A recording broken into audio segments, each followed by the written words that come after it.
இருமா பேரை எழுதி வச்சேன். துவி விகா. துவி விகா. நான் துவி விகா அவர்களுக்கு என் மனமார்ந்த வாழ்த்துக்கள். ஏன்னா இப்போ தமிழ் சினிமாவில் ஜோதிகா இருக்காங்க, மாளவிகா இருக்காங்க, கனகா இருக்காங்க, பூமிகா இருக்காங்க. இப்படி வரிசையில் இந்த துவி விகா அவங்களும் அந்த ஒரு இடத்துக்கு நீங்கள் கண்டிப்பாக போவீங்கன்னு அவங்க தலையில் கை வச்சதை பார்த்தா பேர் மாற்றி சொல்லிட்டேனா? து து துவி விகா. துவி விகா. அந்த துவி விகா அவர்களுக்கு என் மனமார்ந்த வாழ்த்துக்கள். இப்போ கூட பாருங்கள், நான் தமிழன், அவங்க வந்து மலையாளி. ஆனால் மலையாளிக்கு அந்த பேர் கரெக்டாக சொல்ல வருது. தமிழனாக இருந்து எனக்கு அந்த துவி விகா அப்படின்ற பேர் எனக்கு கரெக்டாக இருந்தாலும் நீங்கள் கண்டிப்பாக Jyothika madam, Bhoomika madam, Kanaka madam இவங்கெல்லாம் விட்ட இடத்த நீங்கள் கண்டிப்பாக பிடிப்பீங்க. சரிங்களா? மனமார்ந்த வாழ்த்துக்கள். அது மட்டும் இல்லை, படம் நடிக்கும்போது எனக்கு நல்லா கோஆப்ரேட் பண்ணாங்க.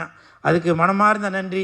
ஏன்னா நிறையா இடத்துல வந்து நான் அவ்வளோவா பெண்கள்கிட்ட போய் பேச மாட்டேன். நான் உண்டு என் வேலை ஒன்றா இருப்பேன்.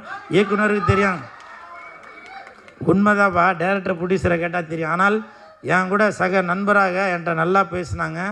அவங்களோட நடிப்பு கூட பார்த்தீங்கன்னாக்கா ஒரு ஷாட்டில் வந்து திரும்பி என்னை இப்படி அடிக்கணும், அவங்க பேய் வந்ததுனால அடிக்கணும். 2-3 ரிஹர்சல் பார்த்தாங்க. அப்போ ரிஹர்சல் பார்க்குறப்போ நல்லா ஓங்கி ஓங்கி அடித்தாங்க. நான் மேடம்கிட்ட போய் சொன்னேன், அம்மா அப்படி அடிக்காதீங்கம்மா, நெஞ்சு வலிக்கிறத விட எனக்கு நிறையா முடி இருக்குது, முடியெல்லாம் பிச்சுக்கின்னு வந்துடுதுமா, அதுதாம்மா வலிக்குது அப்படின்னு சொல்லி சொன்னேன். சரி சரி சார், நான் இனிமேட்டு மெதுவாகவே அடிக்கிறேன் அப்படின்னா. டேரக்டர் ஆக்ஷன் சொன்னோன்னா கொப்பை மோளை ஓங்கி ஒரே அடி, இந்த செயின்லாம் பிச்சுக்கின்னு போயிடுச்சு. உண்மையிலே அப்போ அசன்ட்லாம் போய் தேடணும் அந்த செயினை.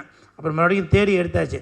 அந்த அளவுக்கு ஒர்க்கு மேலே ஒரு கான்ஃபிடெண்ட்டாக நல்லா அது கரெக்டாக வரணும் அப்படின்னு சொல்லி உங்களோட ஒர்க்கு நான் வந்து ரொம்ப பாராட்டுறேன் உங்களுக்கு.